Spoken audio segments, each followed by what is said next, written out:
All right, we'll go ahead and get started. I want to welcome everybody to this morning's Committee for Dulles Legislative and Economic Development Committee. And on behalf of the chairs of that committee, I want to thank everyone for their attendance this morning. This will be an interesting presentation we will receive today, and hopefully some good Q&A and discussion following. The Committee for Dulles, for those who may not be too familiar with us, is an organization of over 75 businesses, organization, and individuals dedicated to supporting Washington Dulles International Airport and the surrounding business community. Our mission is simple. It is to support the economic vitality of the airport, educate the community, and inform businesses and elected officials on the important role the airport plays in a region's economy, and support federal, state, and local governmental policies that protect and encourage growth of the airport and airport operations. To learn more about the Committee for Dulles, please go to committeefordulles.org, or you can contact me at Scott York at committeefordulles.org. This morning we have with us three individuals: Michelle Weatherly, Brandon Ferris, David Kelly. Each of them represent their various jurisdictions inside the Economic Development Department. They all three are members or representatives of their jurisdiction to the board of directors for the Committee for Dulles. And what I will do is introduce each of them. If I read their complete bio, that would be the whole meeting. So I did slice it down dramatically for each of them. We have Michelle Weatherly. She currently serves as the director of existing business and engagement with Prince William County Department of Economic Development. Michelle is a Washington, D.C. metro area business development professional with a track record of successful leadership in trade associations and economic development. Michelle specializes in client acquisition and retention, workforce and business development programs, advocacy, event planning, marketing, and sales, with a strong network of industry colleagues in the DC metro region and beyond the Beltway. Michelle has an extensive history of leadership as a community organizer and currently serves on the board of directors for the Committee for Dulles, Virginia Serious Game Institute, and the Career Technical Education Program Advisory Council for Prince William County Schools. Brandon Ferris is the Business Development Manager for the Department of Economic Development for Loudoun County. He is responsible for customer engagement and business recruitment in the highly specialized manufacturing, logistics, and aviation sectors. His prior professional experience includes serving in the United States Air Force as an information management journeyman and as a contracting officer. Upon leaving the service, Brandon served as a business development and program manager in the small business space. He was responsible for business partnerships, proposal development, capture management, and executive decision making. David Kelly serves as the Director of National Business Investment and the Fairfax County Economic Development Authority. He has been with the EDA since 2010, and during that time, David has covered numerous sectors for NBI, supporting software, government IT, data analytics, and cloud companies. On behalf of the EDA, he has represented the organization's outreach to the business community by serving on the boards of the Mount Vernon Lee Chamber of Commerce, Greater Reston Chamber, and the Committee for Dulles, and has had a leadership role in the local chapter of the Armed Forces Electronic Communications Association. With that, I want to turn the time over to them and look forward to their presentation. Excellent. Thank you so much, Scott. I'm going to share my screen. All right. Can you see our slides, Scott? Yep, it's up. Awesome. Awesome. Well, good morning, everybody, and thank you so very much for joining David and Michelle and I as we give you our economic development update. This year, we wanted to do something a little bit different. Instead of us briefing individually, we wanted to really reflect the unity that has been brought through COVID-19 and through this year, and show you that this region is become stronger because of our relationships and because of our alliance as Northern Virginia. All right, so briefly today, we're going to introduce our agencies a bit, and then we're going to talk about the NOVA Alliance, as well as our impacts on the community through COVID-19, and discuss our relationships with our educational partners, key features of our counties, respectively, major regional projects that we're working on, and our relationships with the airport and Committee for Dulles. Lastly, we'll entertain questions from the group. Should you have any questions that come up during the conversation, feel free to drop them into the chat and we will answer them. If we can answer them in stride, we'll do so. If not, we will answer all questions at the end during the questions and answers portion. All right. So even though Scott gave us a great introduction, I want to allow my counterparts and I to talk a little bit about our different organizations. So first, David, will you talk a little bit about Fairfax EDA? Thank you, Brandon. It's great to be with you this morning. Um, and we look forward to sharing a lot of insights especially from our working together as a region. As Scott said, my name is David Kelly. I'm the Director of National Business Investment. A little background on Fairfax County Economic Development Authority. We are led by Victor Hoskins, former Director of Arlington Economic Development. He knows the region well and has served as Deputy Mayor in DC for Economic Development, and had a statewide role in Maryland and served as Deputy Chief Administrator for Economic Development in Prince George's County. In Fairfax County, we are an independent authority funded by Fairfax County government with a staff of over 40 professionals. We conduct outreach to new companies and support existing Fairfax companies with 3 divisions of business investment. We have business diversity, international, and national, which I lead. We also have units focused on communications, market intelligence, and talent. National business investment is focused on the business sector. For example, emerging technologies, software, cloud, data analytics, and government IT. And we also have an office in California that assists in identifying targets for this area. Our international group is geographically focused with offices in 5 other countries and business investment managers handling countries and regions. Fairfax County is home to 11 Fortune 500 companies and is consistently in the top 3 of dollars won by federal contractors. The county has an autonomous shuttle that goes from the Mosaic District to Dunloring Metro, and we are the 2nd largest market for suburban office space in the US. And with that, I'll turn it over to Michelle Weatherly.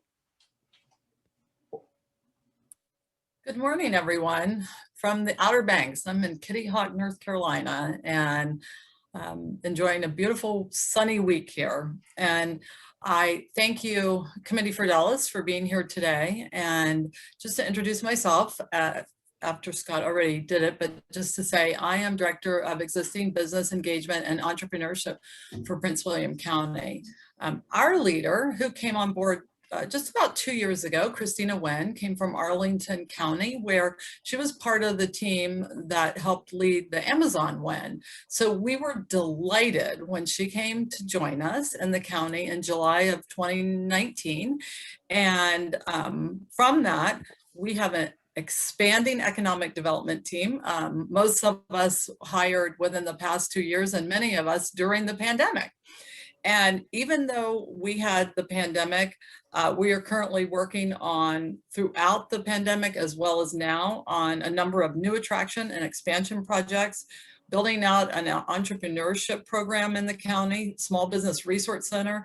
And actually, our marketing department is managing the rebranding of the county image. So we're really excited about that. We say, this is not your mother's Prince William County. We like to reference that as the perception of the county and the reality of its growth during the past several years and planned development in the future sets the stage for a centrally and strategically located Nova location that is affordable, desirable, and a great place to work and grow.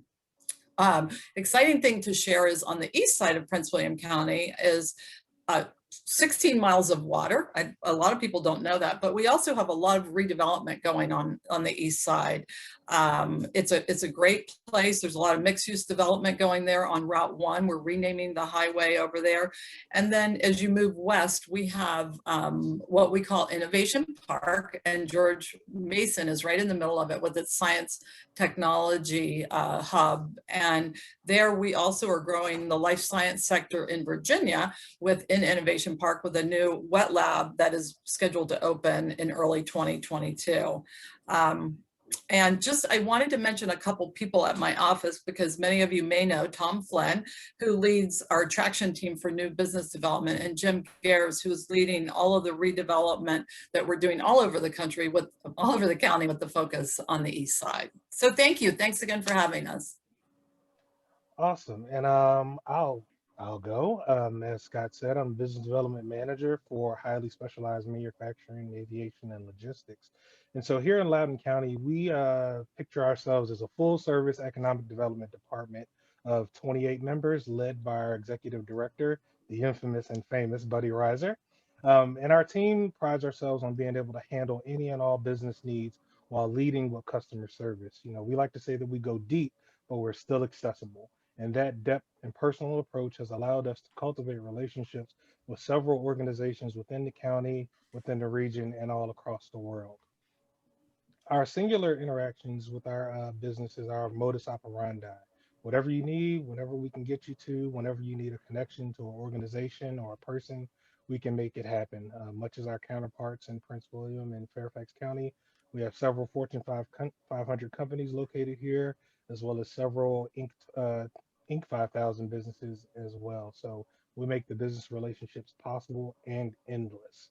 And even though I focus on business attraction and growth, we are well known for our data centers, but we're also developing in the markets of highly specialized manufacturing, health IT, with the attraction of such companies as Zasti AI, cybersecurity.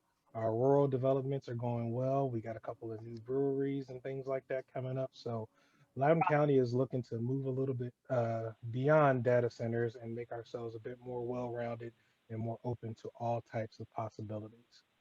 And speaking of possibilities, the biggest thing that's come out of COVID-19 for all of us has been the creation of the Nova Economic Development Alliance, where all of us are kind of focused and aligned on the growth of the region as a whole. Michelle, would you mind sharing a little bit more about the Nova Economic Development Alliance? Sure, absolutely. So, the Nova Alliance, we like to call it a region transformed, and it was created in 2019. I think the catalyst behind it was the Amazon proposal to where they were going to go in the country, and of course Arlington, Alexandria landed it. But the alliance is comprised of Alexandria, Arlington, City of Fairfax, Fairfax County Economic Development, City of Falls Church, Fauquier County, Loudoun, City of Manassas, Manassas Park, and Prince William County. Encompassed in that group, there's 23 Fortune 1000 companies that call Nova home. We have, over the last 2 decades, Nova has undergone a transformation, as many of as you know, from the bedroom community that we were called, and we've really flipped the script. Once just the suburb DC of DC, Nova is now a thriving destination unto its own. And as we all many know, North America's top talent of tech talent, top producer of tech talent, probably just second to the Bay Area. But we're also the nation's most educated workforce. And that's a significant attraction to this part of the United States and the Mid-Atlantic, because the workforce is a huge part of economic development. We're very global as well as inclusive on a human scale, and we have a very stable and competitive partnership with a legacy of exceptional governments. So As part of what the Alliance has done, I would like to share a couple things of our teaming experience during COVID with the EDOs. When COVID struck, we at Prince William County led the Alliance and pulled together a series of virtual webinars to reach out into the business community.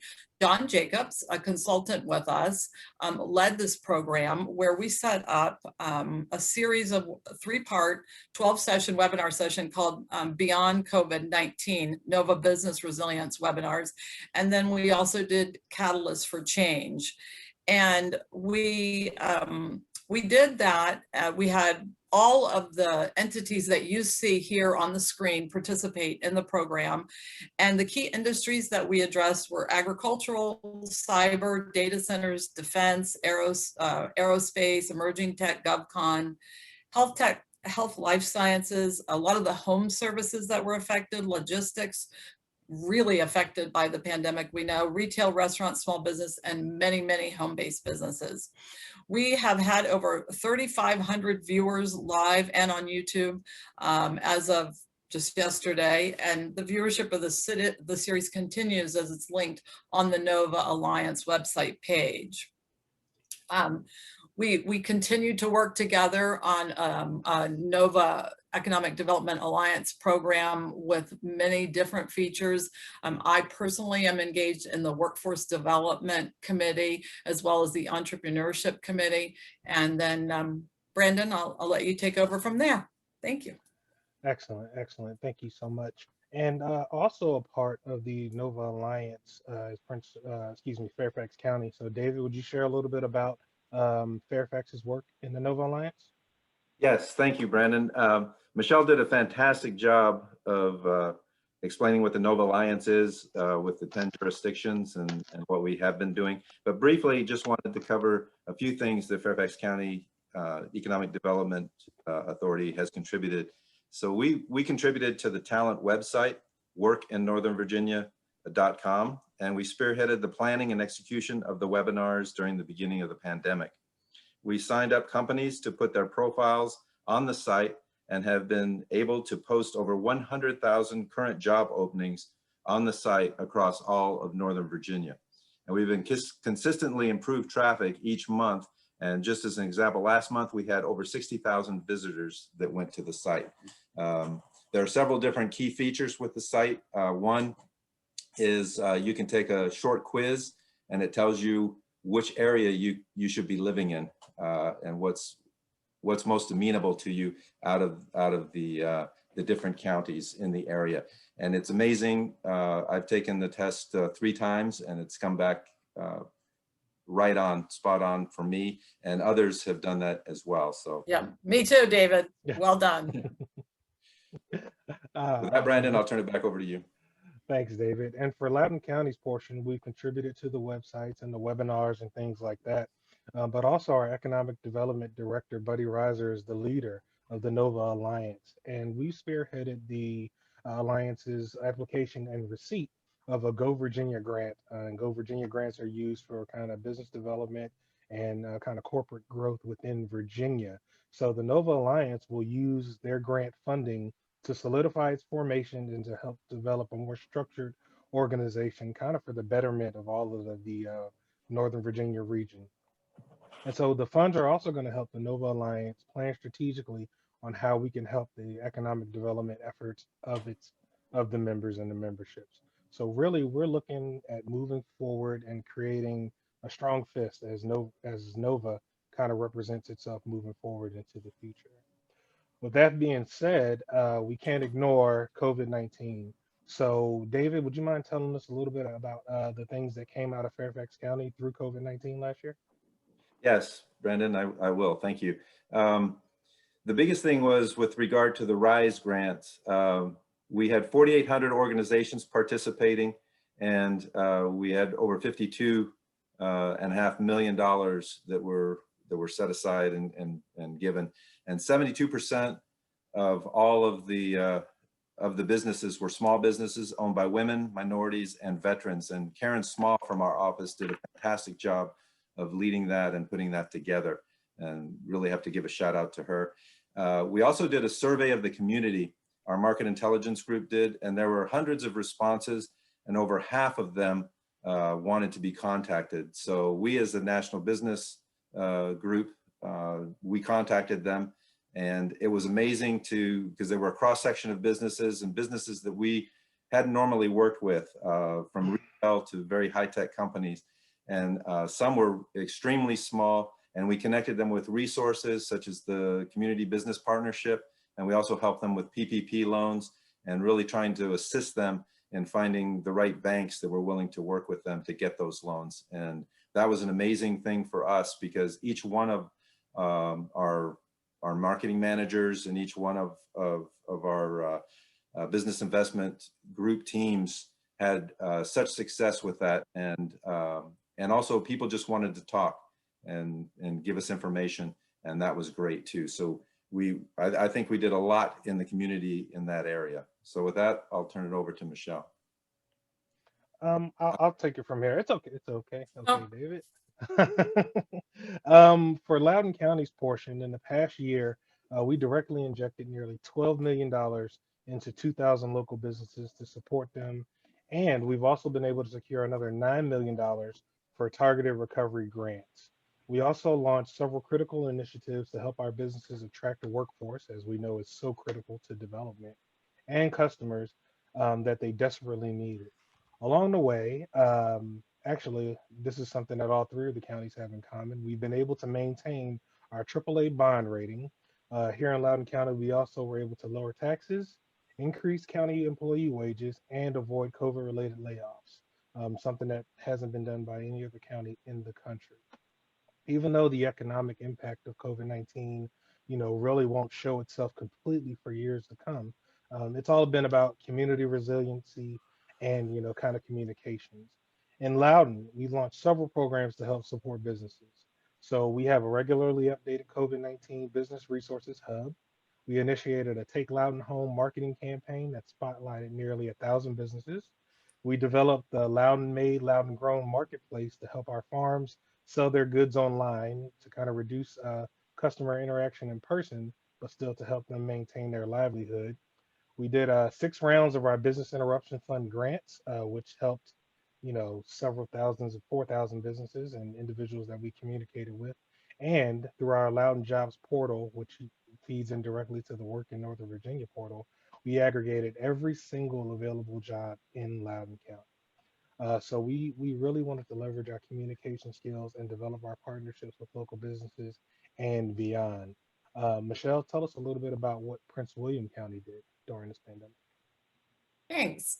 So shortly after COVID hit, Prince William County Economic Development pulled together an economic recovery task force, and it was made up of many different and diverse business leaders in our community. And it was actually really amazing because Prince William County reached into the depths of the population, if you will, that we've never reached before. Because of COVID, we were able to reach into the diversity that, because of some of our tracking of businesses in the county, we'd never been in touch with. And so that was our biggest challenge, but also our biggest opportunity. And we too created a marketing campaign around that came out of that recovery task force. And we did email, we did radio advertising about our grants, we did even direct mail.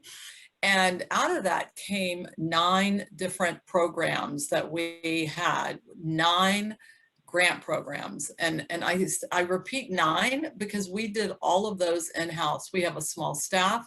We actually managed each and every one in-house. And I'll just start with the Elevate program, which was a workforce development program that we intend to renew. It kickstarted a workforce program that we intended to do. I had not started on it, but unfortunately, because of COVID, we were able to work with SkillSource. Not unfortunately, but because they were really good, but they helped put together a program where we worked with our county businesses to upskill their current staff, as well as Scott, you might go on mute there. We can hear you a little bit.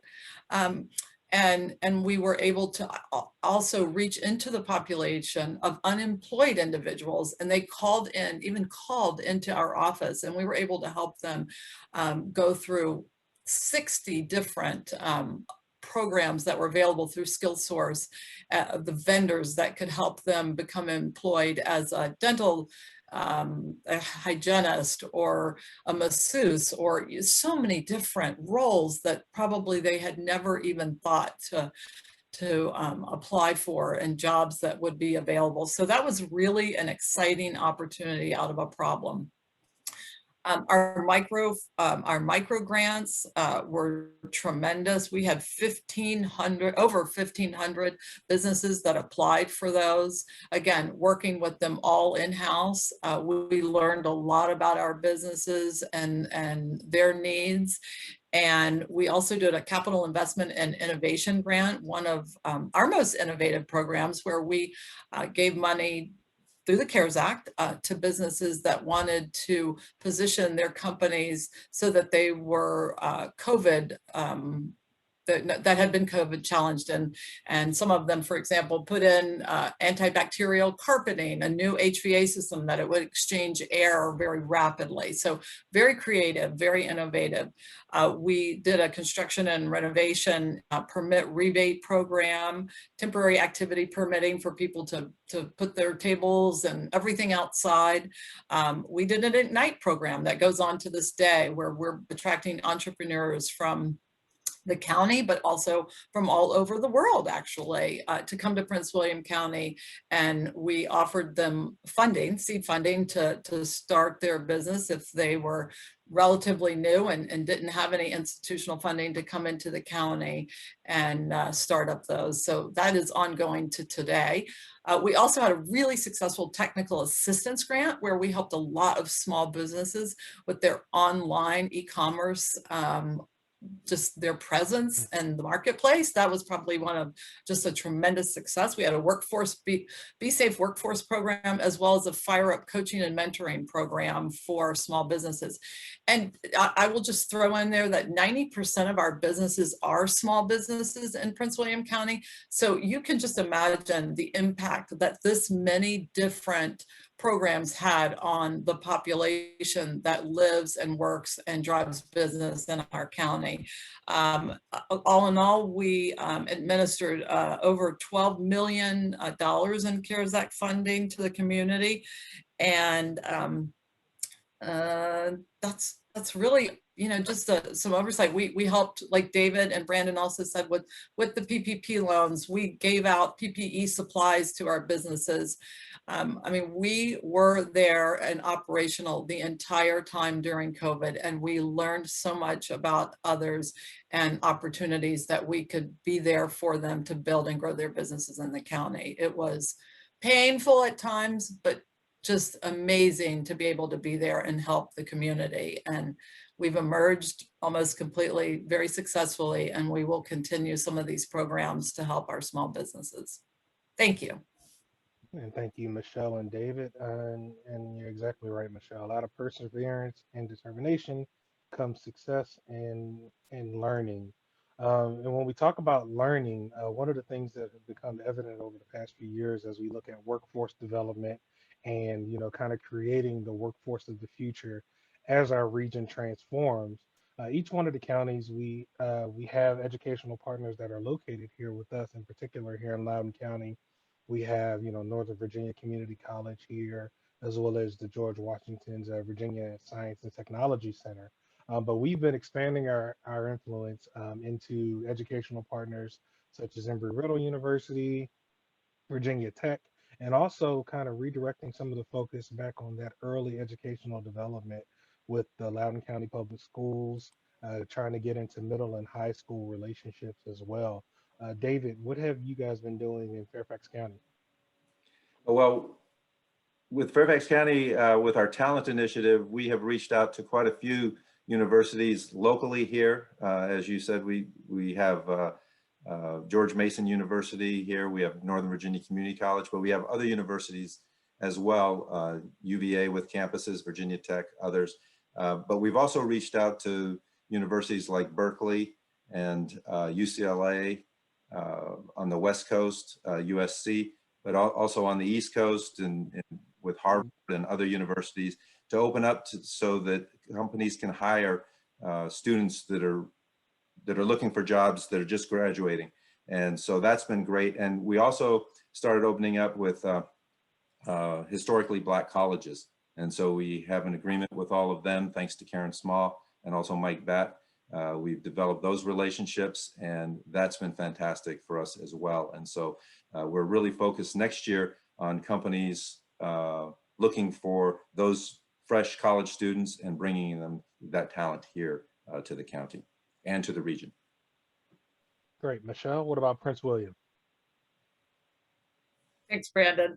So one of the things that I would like to address that we do successfully in Prince William County is we work with CTE, which is the Career Technical Program to help county businesses fill positions. And a story I'd like to share is last year, right in the middle of COVID, Corning Media Tech that's located in our Innovation Park needed help. They were producing test kits for COVID, and they needed help with transporting those test kits to testing sites. They Corning reached out to us in economic development, and we were able to partner with the public schools through CTE with George Mason, as well as the community college, to get students, as well as some of the alumni that were not employed, to help with getting those test sites from point A to point B. And it was very delicate in nature, as well as it was needed to be done in a speedy process. And it was really successfully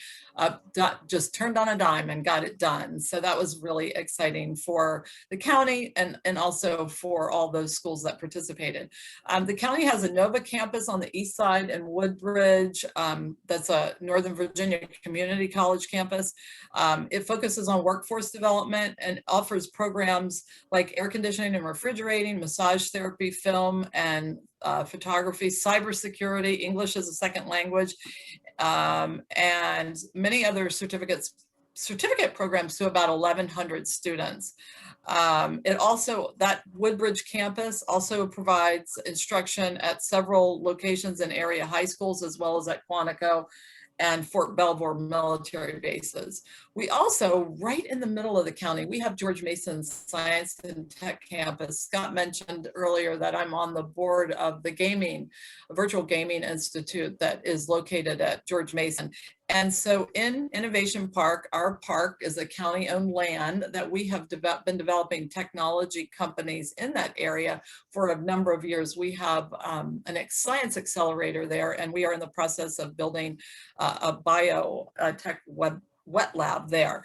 And so it's all built around George Mason Science and Technology Campus, and we're really excited to continue that entrepreneurship development through George Mason and Prince William County. And lastly, I would mention that our workforce programs through SkillSource and the Virginia CareerWorks programs is incredible, even though it's virtual.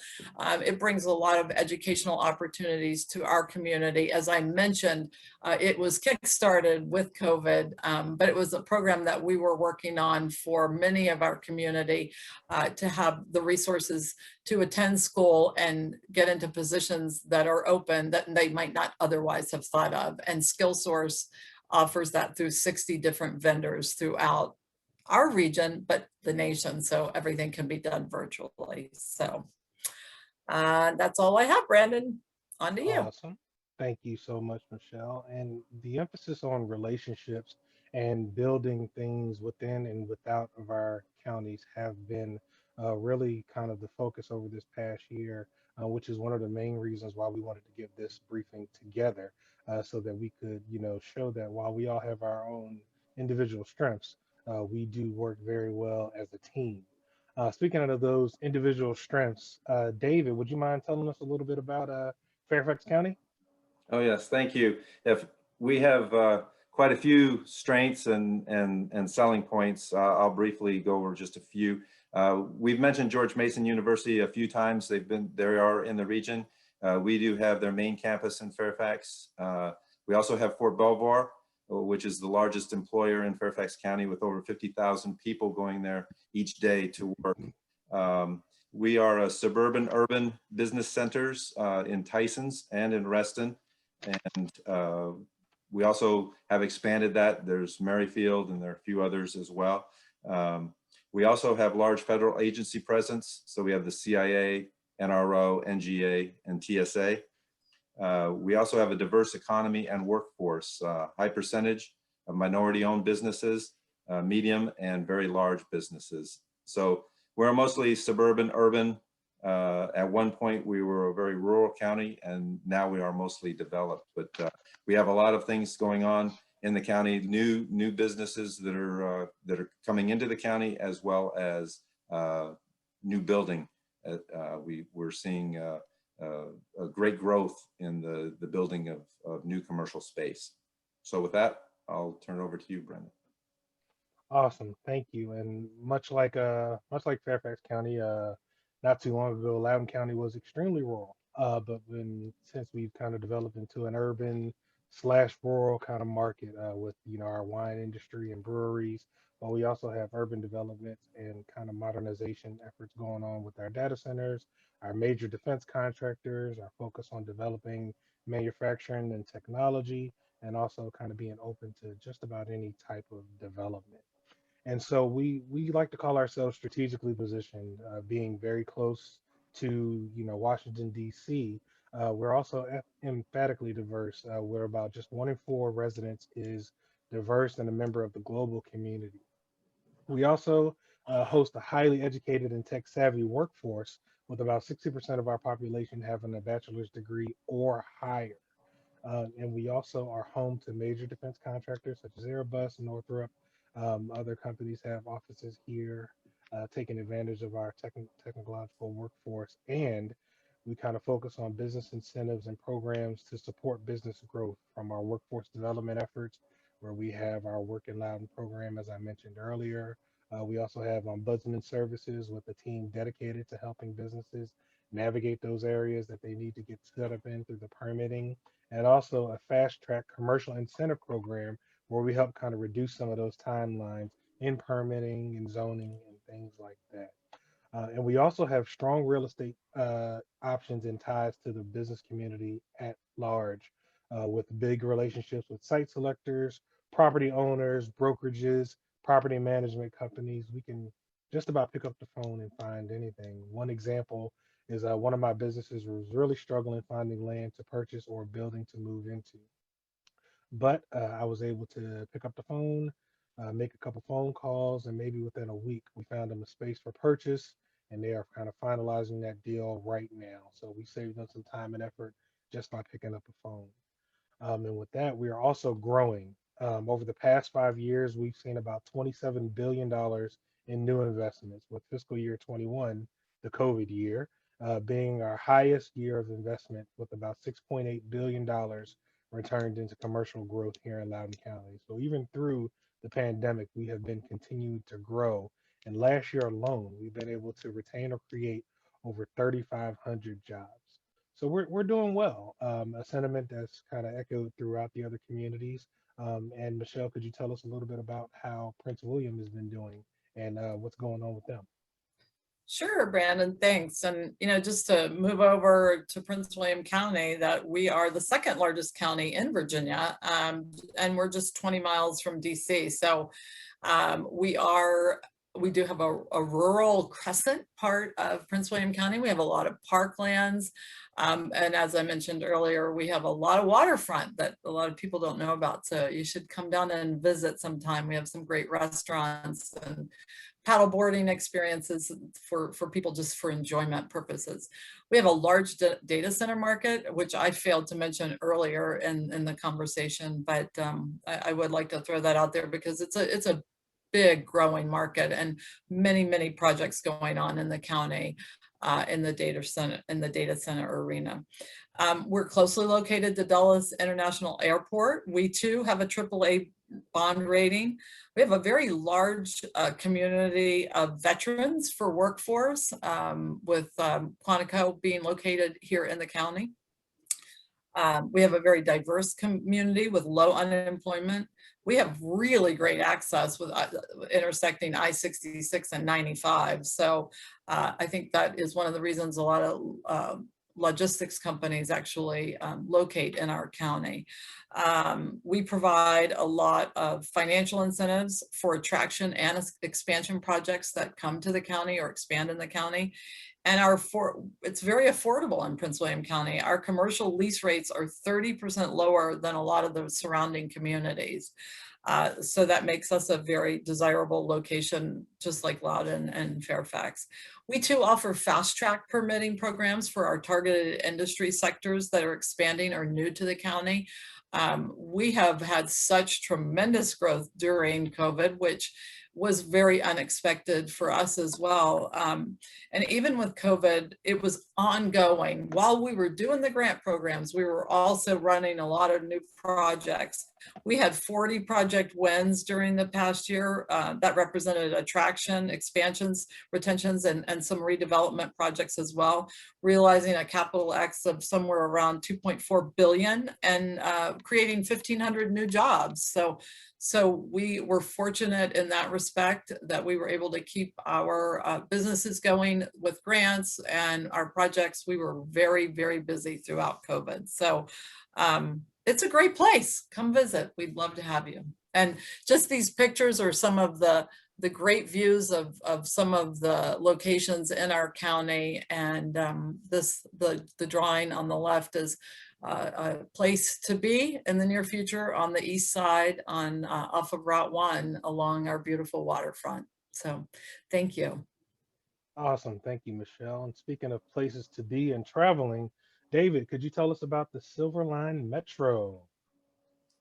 Yes, I sure can. The Silver Line Metro has been fantastic for Fairfax County. Starts in McLean and goes through Tysons and now into Wheelie, and opening soon in Reston and then in Herndon at Innovation Station. This has motivated several of our larger companies. Volkswagen, for one, took a 20-year lease. They were looking at other areas around the nation, Atlanta being one of them, but they chose this area, especially for, as Michelle has mentioned, the well-educated workforce, but also right off of the Silver Line, and then also close to Dulles. And Microsoft took 400,000 square feet just recently and is adding about 1,500 net new jobs there. CICI opened up their new headquarters right there off of the Silver Line in Reston. And Leidos global headquarters is now open there as well. So it is an attractive destination for future leasing, especially in the Herndon station, as the Metro will be opening up there soon.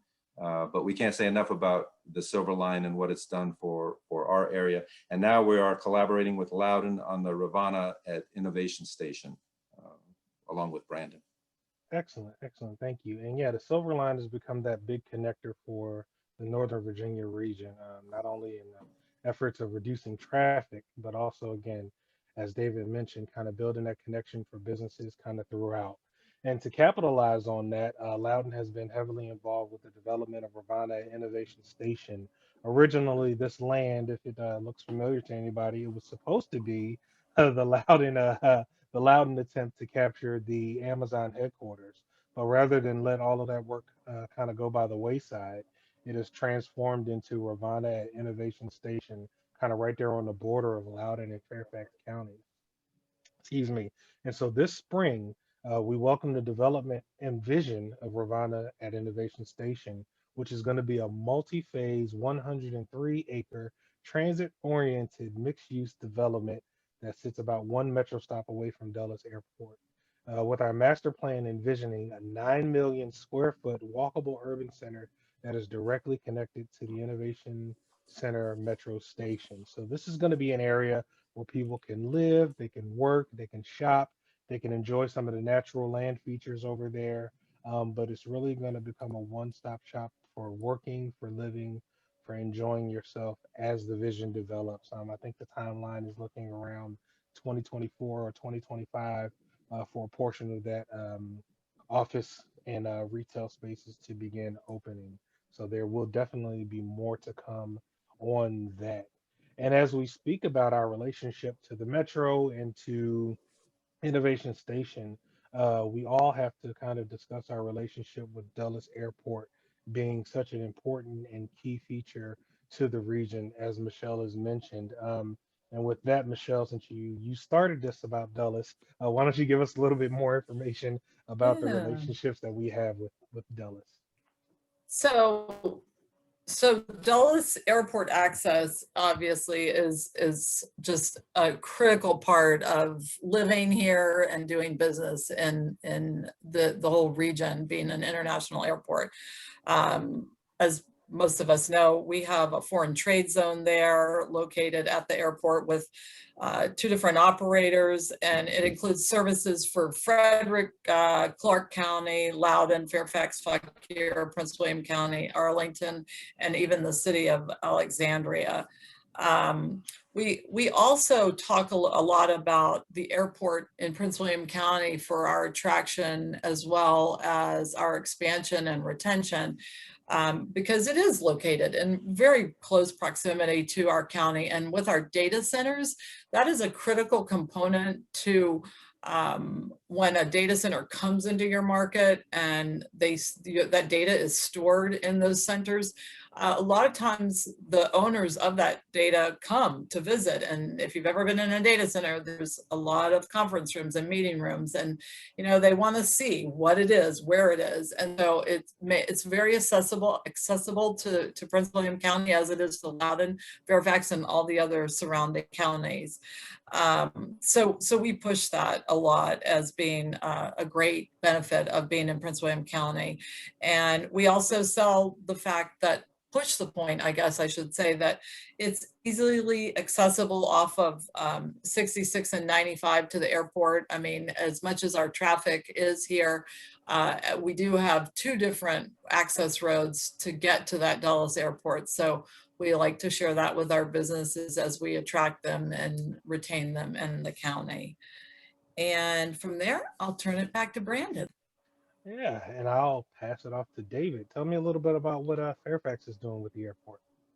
Well, yes, no, as Michelle said, it is a destination site, and we use this to market our area and our region, especially to companies that are looking to come here, as quite an accessible airport. We also, with the international destinations, the direct flights internationally that come out of Dulles Airport, that lends it extremely well to international companies that are looking to come to the Northern Virginia area, because they like those direct flights. They don't have to jump on a bunch of different flights. There are some direct ones. And so that's a fantastic thing for them. It's a great selling point to the over 500 international companies that we have in this region that use the airport on a daily basis. And the other one is flying domestically as well. Those flights that are direct flights, we can get to California, direct flights, Seattle, other places.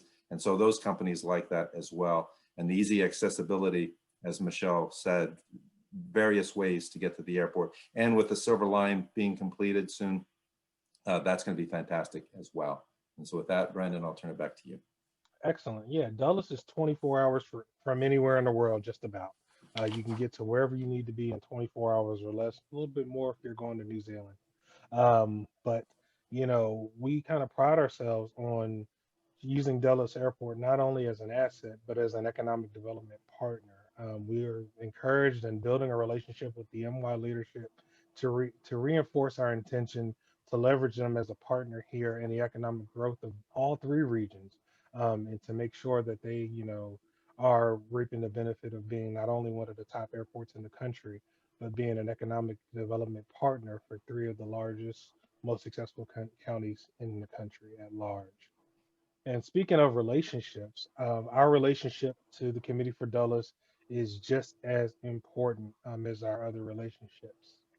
Um, as members of the Committee for Dulles or potential members, you guys have direct access to, again, three of the most successful counties in the country. We help, this relationship that you have with us can help not only shape the economic development relationship for the counties, but also for you as a company. We're your access point to businesses all over the counties, all over the region, all over the country and the world. We want to bring those businesses here to be with you. We're all funded by our state and local government.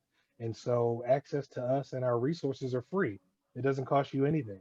And we're here to help you. We're a free asset to help with your development as a business. Anything that you need from us, from real estate, access to state and government and local programs, workforce development opportunities, such as the Work in Northern Virginia, Work in Loudoun, Work in Prince William County for jobs, employees, our relationships, educational partners.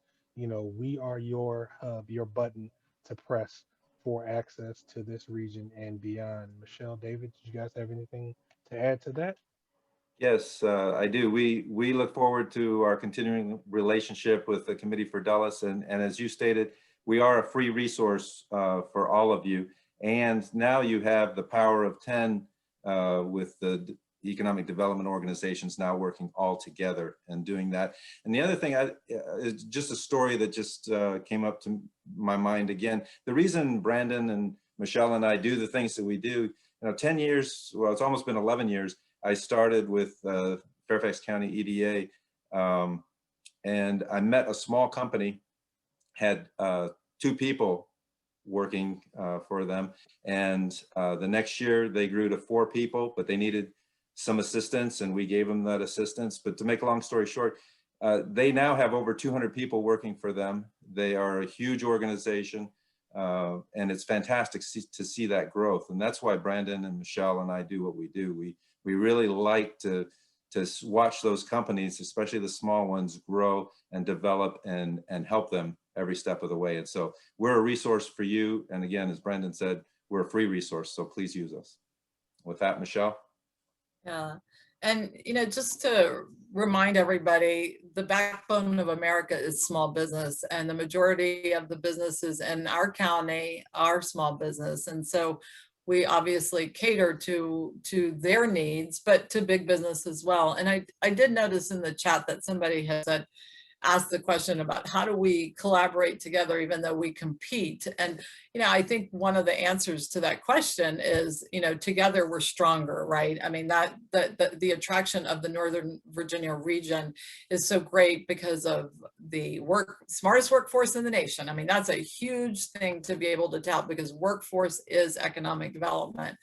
And to that end, when a company comes in looking at this region, there's so many different offerings that we make, but the impact of a company locating in Prince William or Fairfax or Loudoun, it impacts across the board economically. So even though Amazon might be landing in Arlington physically, the impact is felt as far south as Fredericksburg or as north into Maryland. So we look at it that way. We don't feel competitive to one another. We work collaboratively. And it's really wonderful, because I worked with David at Fairfax before we had this collaboration happen.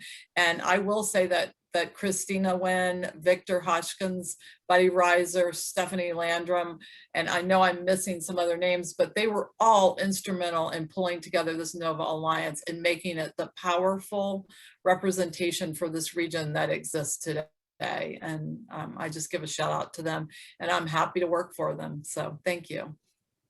Excellent. Excellent. Thank you so much. And with that, we are open for questions. Scott, if you wouldn't mind tossing us some questions, maybe from the chat. I haven't had a chance to look at my chat. So actually, let us know what questions we got. Yeah, well, listen, thank you for your wonderful presentation. It's exciting to see the collaboration going on, and it's has been well overdue. Our region is an exciting place to be, with a lot of opportunity, and that collaboration will go a long way to continue to grow our economy here. We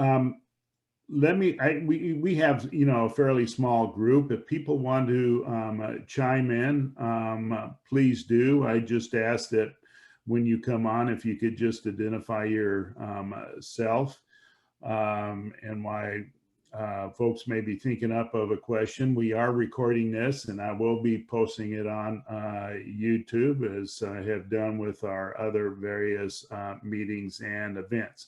Now I take the opportunity to ask the first question. I'm just curious about my son, or one of my sons, who lives in Utah, recently landed a new job, and that new job, even though he is in Utah, is in Arizona, but they've hired him and he's 100% virtual from his home office.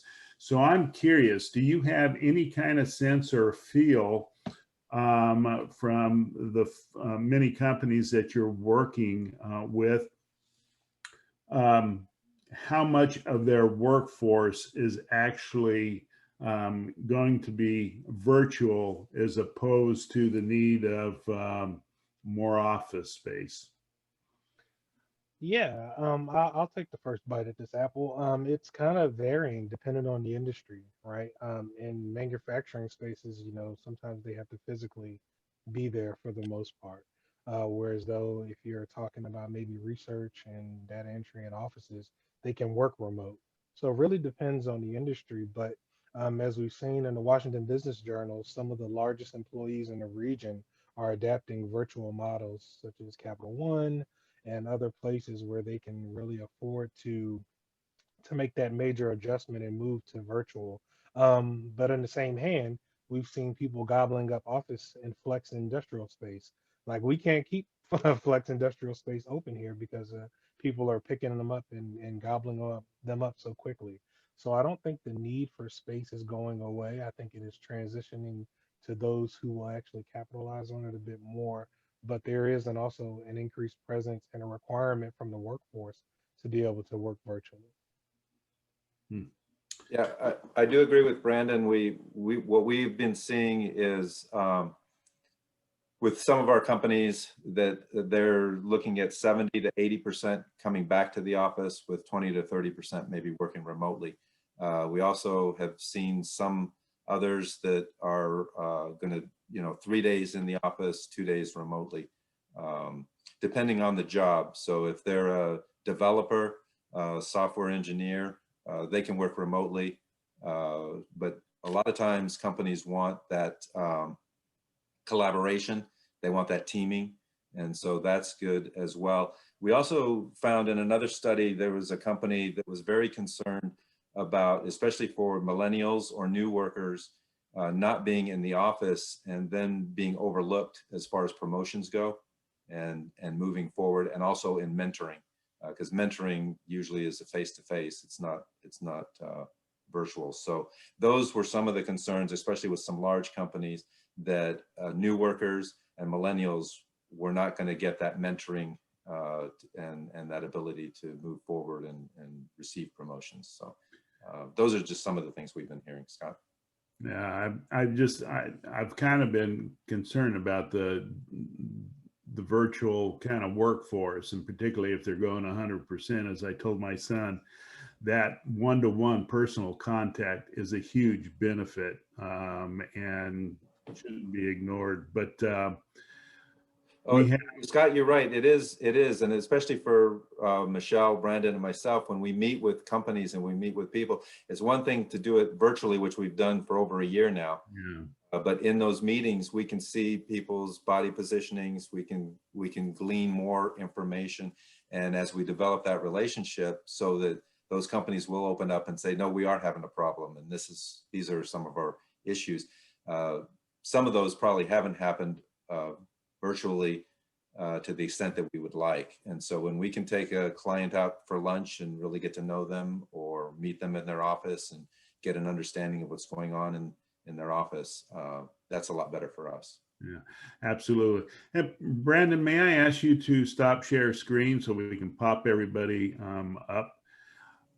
We do have a question from John Blair. It says, what are the different services that these three economic development organizations offer to companies in their jurisdiction? Can you give some examples, please? I can start.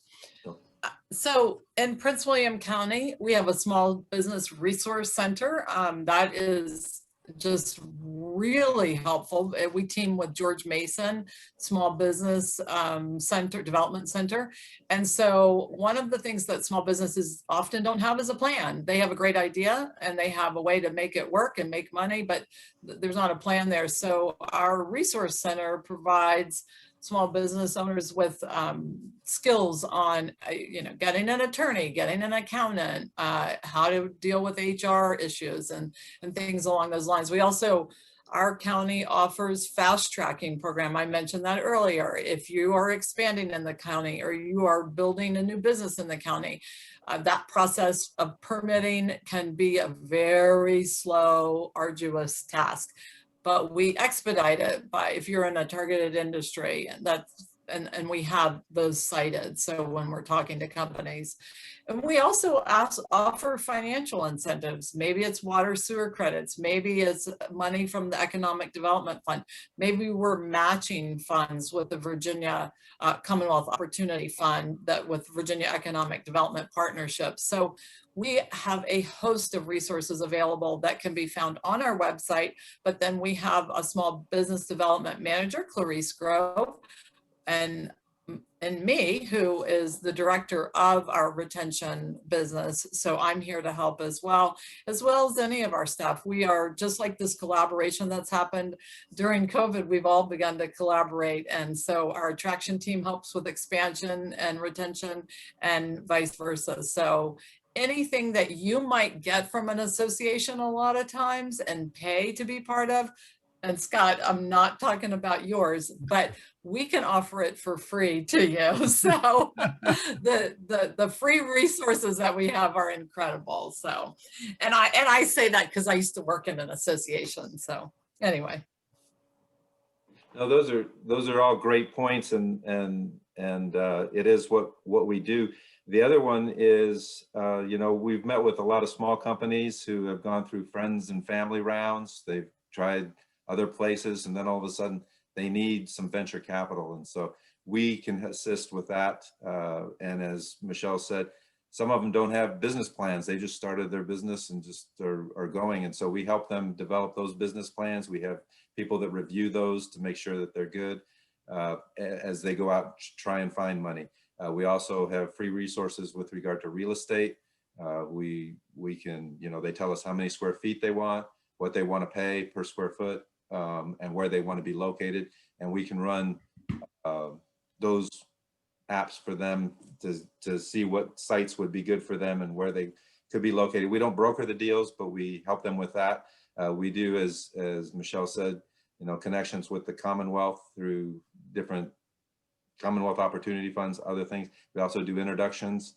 So there's a myriad of things that we can do to help organizations out. And it's really getting them, I have one of my colleagues, he was working with a very small company, and they threw their business plan at him, and he looked at it and said, well, this isn't very well written. Didn't tell him that, but rewrote certain sections and put it back together again, and it turned into a fantastic business plan, and now they're going after getting some good venture capital behind them. So those are kind of the things that we do. Yeah, for Loudoun County, I'll say same. We kind of encompass a lot of the same programs and the same opportunities. And we also have business development managers such as myself that are focused on each sector. So I'm focused on specialized manufacturing, logistics, and aviation. But we also have one that's focused on health and IT. We have one that's focused on cybersecurity. We have somebody focused on rural development and logistics. We have Buddy that's focused on data centers. So we just about have all of the major bases covered with one expert in just about each area. So yeah, we offer, business support services. We have an SBDC program with George Mason, focused on small business development. And we like to make those connections to businesses. You tell us what you need and who you want to connect with, and we make it happen no matter where they are. Excellent. Joe Ritchie, you have your hand up. Yes, sir. Great presentation. Thank you all very much. Question on innovation districts. specifically related to the Silver Line. We have no higher ed facility along the Silver Line, not one. We have 70 million square feet of office space in Tyson's, Reston, Herndon, and Eastern Loudoun, and 30 million square feet of data centers, the highest concentration of tech workers on the East Coast, yet we're still at a shortage of tech workers. We need a higher ed facility, at least one, if not more, along the Silver Line. Or can the Regional Economic Development Organization help collaborate to achieve that outcome? Absolutely, Joe. And that's one of the programs that we mentioned we're working with our regional education partners. We're talking to those schools, most of them here in Virginia, but kind of beyond that, as David mentioned, in the far Northeast with the Ivy Leaf schools, but also with Virginia Tech, with Embry-Riddle, with George Washington, with Georgetown, with Howard, with making sure that we, number one, develop those relationships between the educational partners and the people that are actually doing the hiring to make sure that the educational programs line up with the functional job resources. But also, as economic development authorities, we are trying to get them here to the region as well to develop those campuses, in particular along the Silver Line area. So it's not something that's gone unnoticed. It's something that we're working on, and we're kind of in regular contact with our educational partners and kind of getting them to see they already see the benefits, but we're building the relationships. Kind of, if you build it, they will come. So we're building a relationship with the educational partners and the job makers, and then we'll get them to land here more functionally. I think David is doing the same thing, right, Dave? Yes, yes, Brandon. The same holds true for us. And as Michelle said, we tout the fact that we have a very highly educated workforce in this region. And so in order to do that and to maintain that, we need to have those universities and that outreach as well. And so to have that along the Silver Line would be a fantastic thing for the region. I'm going to ask one last question and then we'll wrap it up here. Unfortunately, well, not unfortunately, fortunately, I have to finish packing for a flight later today. How can the Committee for Dulles be of help to your three organizations as you roll forward? Yeah, as Scott well knows, and as I use the Committee for Dulles as an opportunity to bring businesses in so that they get a understanding of the airport and of the diverse business opportunities we have here in the region. Just at the last luncheon, CFD provided me with the opportunity to introduce Jack Potter, but also I was able to invite four individuals from a number of businesses within the Northern Virginia region that I am recruiting to this area. So really, the Committee for Dulles provides me with a physical example of the relationships that we have in Northern Virginia and the value in business relationships, partnerships, and opportunity that we can provide. So I had four different companies from four different areas and four different industries that are looking to get connected to the airport and to the Northern Virginia region. And CFD acted as a great landing spot and a great opportunity to make those introductions and physical connection. As we mentioned, business development is a three-dimensional activity. So being able to see and feel their movements, their excitement in person at a Committee for Dulles function was a great example of what we've been able to do together. Yes, and we're going to be doing that more in the future as well, and especially with our international offices that are looking to maybe open up an office in this area. The Committee for Dulles will be huge for them because they want to know more about what's going on at the airport. If there are going to be direct flights in certain areas that they're looking at. Yeah, as Brandon said, we're going to be bringing more and more of those organizations to the Committee for Dulles in the future. Thank you. All right. And I've extended this invitation to Brandon, and I want to extend it to you as well, David and Michelle. I'm happy to meet with anybody you feel that could you know, we could be a benefit to help you all as well in your duties. Again, I want to thank the three of you. And as I look at Brandon's wall behind him, it just kind of makes me think that we had the dynamic trio this morning. Appreciate the great information. And again, we will get this posted on YouTube, hopefully before I head out of here today. And I failed to mention and recognize we had on the call with us this morning both our president and vice president, President Jack Vega, and our vice president Mike Sawyers, and I appreciate them having attended this morning. With that, I want to thank everyone who joined us on this call. And by way of information for those who are committee members, the Legislative and Economic Development Committee will be taking a break through the month of August. So the next meeting will be scheduled for some time in early September. With that, again, thank you, everybody. I hope you have not only a wonderful rest of your day, but a wonderful 4th of July as we celebrate our nation's birthday. Have a great day. Thank you. Thank you. Thank you, Goodbye. Scott. Take care. Good one.